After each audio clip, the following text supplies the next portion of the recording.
Deputada Tabata. Bom dia a todas e a todos. Bom dia, senhor ministro, senhor presidente da comissão.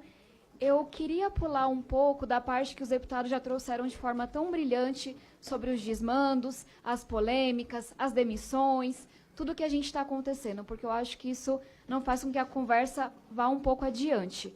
Mas eu acho que é importante trazer um pouco do questionamento que o deputado Felipe Rigoni trouxe e tornar isso um pouco mais claro, dar foco para o fato de já terem se passado 3 meses, ministro.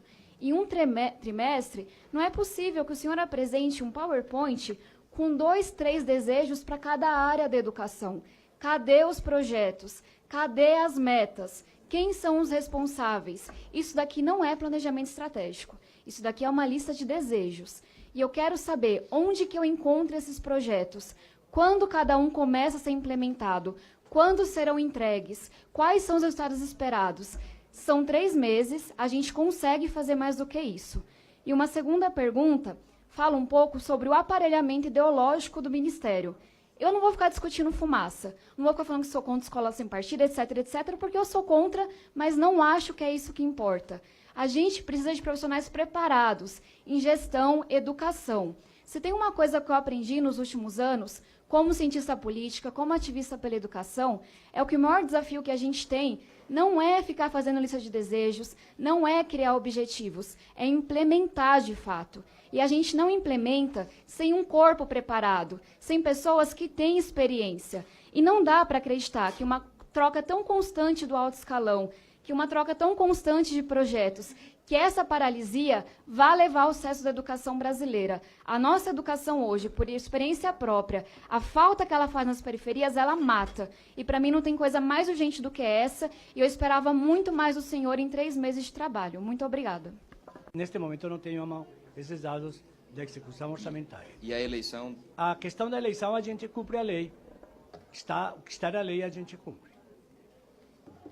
Planejamento estratégico, metas, onde encontrar. Por favor, ministro, a gente está aqui esperando, é um desrespeito com o parlamento. Eu estou demonstrando só a sua incapacidade de estar nessa pasta. Se a senhora quer ouvir cada uma das minhas secretarias, pode, porque são eles que têm os dados quantitativos. Senhor ministro, acho que um resumo dessas nossas 4 horas de reunião, quase, é que muitos de nós viemos aqui não esperando resultados. São 3 meses, afinal. Mas sim algum indício de que havia um planejamento estratégico, de que haviam metas, de que haviam dados, de que haviam projetos reais e não apenas uma lista de desejo.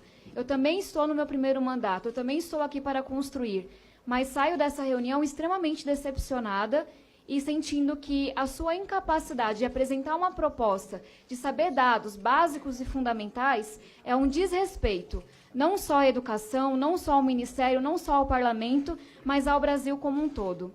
Cada vez que o senhor falava, vou chamar meu secretário, posso chamar não sei quem, me vinham à cabeça 2 perguntas.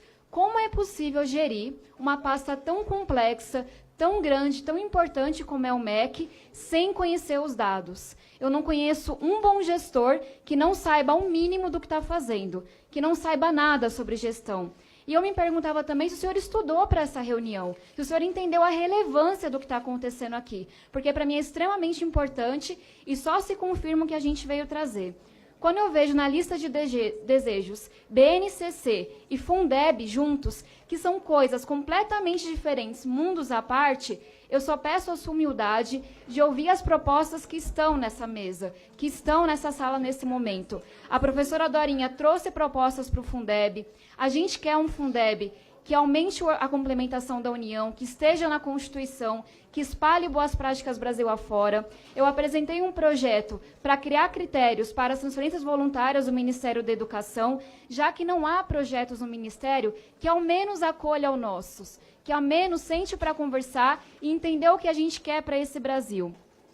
E eu queria concluir, senhor ministro, dizendo e perguntando se o senhor tem a mínima noção da gravidade, da seriedade que isso representa. Eu perdi meu pai para as drogas, eu perdi amigos e vizinhos para a violência, para o crime, e eu tenho plena consciência que se eles tivessem completado o ensino fundamental, se eles tivessem tido qualquer chance na educação, eles não teriam morrido tão jovens. Quando a gente fica nessa brincadeira de fumaça, quando a gente fica nessa discussão ideológica, quando a gente não fala do que importa, porque é difícil de implementar, a gente está dizendo que sim, é ok a gente perder uma nação inteira que simplesmente nunca teve oportunidade. Eu não espero mais nenhuma resposta, eu já entendi que isso não vai acontecer.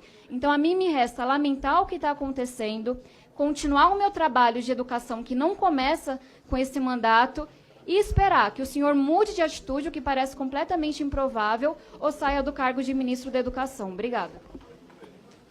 Passo a palavra ao ministro Ricardo Vélez. Bem, se a senhora não espera nenhuma resposta, ¿para que faz pergunta? Então, eu já respondi a várias, mas não quiseram ouvir. Das que são respondíveis, porque tem um monte de coisas que é avaliação em totalidade, tem que ir embora, é inadequado. Diante disso, o que posso fazer? A única coisa que posso dizer é que fico. Só me demito se o senhor presidente da República me pedir, se ele, que é o chefe do Estado, achar que a minha colaboração não está sendo adequada.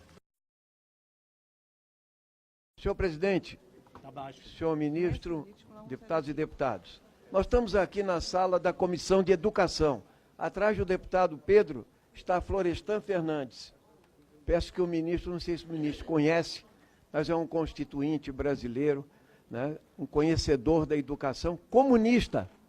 Comunista, ministro. Espero que ele lhe assombre, inclusive, tá? Olha, tão comunista quanto comunista. João Cruz Costa, um dos que maiores admiro sociólogos do nosso país. Segundo lugar, Vossa Excelência, como ministro da Educação, e primeira vez que vem aqui, eu esperava que Vossa Excelência fosse falar da execução orçamentária, da execução do Plano Nacional de Educação, e essas perguntas. Então, essas perguntas que eu quero fazer. O deputado Ivan está com a palavra. Quando um fala, os demais precisam escutar. Eu quero que desconte o meu tempo, porque eu tenho muito pouco tempo, deputado Pedro. Haverá tolerância, deputado Ivan. Eu quero dizer o seguinte, eu fiz inclusive um requerimento de informações com as várias execuções, mas o MEC está à deriva. À deriva. Nós não temos aqui nem o secretário de executivo, nem o presidente do INEP. As duas maiores funções do MEC. Foram demitidos ou demissionários e falaram que o senhor é o despreparado. Está aqui a frase com o deputado Pedro Czai, o presidente do INEP. O INEP fala de Anísio Teixeira, outro grande educador, pioneiros da educação nacional. Agora, ter o senhor lá me parece assim, algo que é o reflexo, é o retrato do governo Bolsonaro. Só que Vossa Excelência não teve voto, que é pior ainda. Então, quando Vossa Excelência vem falar que o caso de Suzano se resolve com uma escola cívico-militar, me dá vergonha. Falar que o senador Olímpio falou que se cada professor ou professora ou servente tivesse uma arma, resolvia o problema da segurança e não havia um massacre. Isso é uma vergonha, é um escárnio ao povo brasileiro. Vocês precisam parar para pensar. Vocês estão instalando medo nas escolas. Nós queremos uma escola livre, pública, gratuita, laica e de qualidade. Me desculpe, os senhores estão errados. E tem inclusive o comandante do 2º Exército quer formar uma escola militar, uma só em São Paulo, mas militar. Não é militarizar todas as escolas públicas brasileiras. Sua Excelência falou, inclusive, de universidade para uma elite. A universidade é para uma elite. Isso é declaração pública de Vossa Excelência. Vossa Excelência se aninha com essas pessoas aqui. Eu estou no Twitter aqui do senhor e fala assim, no cardápio de hoje, com meus amigos Ernesto e Damares, amor pelo Brasil, fidelidade ao nosso presidente e uma deliciosa sobremesa via WhatsApp com o nosso amigo Olavo de Carvalho. Ou seja, um desqualificado, nem no Brasil ele está, e virou o guru educacional do maior orçamento da nação brasileira. Onde é que nós vamos parar, gente? Os estudantes estão precisando de qualidade de ensino, os professores de formação continuada, ministro.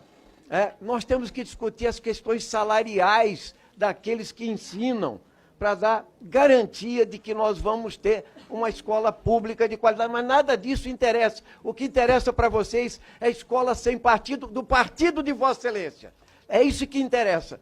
Então, quero dizer claramente o seguinte, Vossa Excelência está no bico do corvo, porque Vossa Excelência já demitiu 15 pessoas e não é demitido. Eu não sei o que segura Vossa Excelência no quadro. O que o Brasil precisa é de um ministro da Educação, e esse não é o senhor. E eu peço a sua renúncia pública, não pelo Twitter. Peço aqui agora que Vossa Excelência não tem qualificação para o cargo, não tem preparo e não sabe o que é gerir a máquina do Ministério da Educação. Peço a Vossa Excelência que renuncie publicamente para o bem do Brasil. Obrigado, presidente. Passo a palavra ao deputado Otônio de Paula. É ministro de uma pasta, não se pode ter achômetro. Ninguém ali lhe cobra dados querendo que o senhor tenha um chip na cabeça.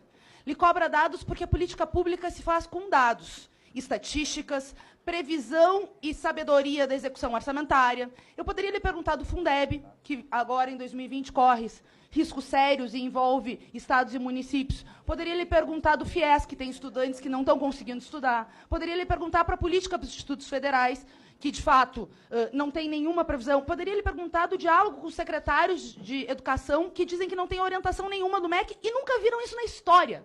Na história. Mas eu vou lhe poupar, porque, infelizmente, eu tenho a convicção de que, com esse ministério, nós não teremos solução. Nós vemos um desastre, um conjunto de medidas estapafúrdias por conta do seu ministério. 3 secretários executivos demitidos. Nós vemos uma medida que, felizmente, o senhor recuou diante da repercussão social, de usar o slogan de um candidato a presidente nas escolas estaduais, além de filmar crianças e adolescentes. Nós vimos o senhor se referir aos brasileiros como canibais e, mais do que isso, que a universidade pública é para uma elite. Então, não me parece que tenha muita solução a não ser o senhor, de fato, renunciar ao cargo. Se o senhor quer devolver o Brasil, que o Brasil lhe dê, por favor, faça suas malas. Vamos fazer um Ministério da Educação que se preocupe com a educação, com os técnicos administrativos, com os professores. O senhor acha que tem condição de um ministro que não pode sequer indicar alguém, porque o Bolsonaro não lhe dá nem a possibilidade de indicar alguém, seguir no cargo? Aliás, ministro, quem é o verdadeiro ministro da Educação, o senhor ou Olavo de Carvalho?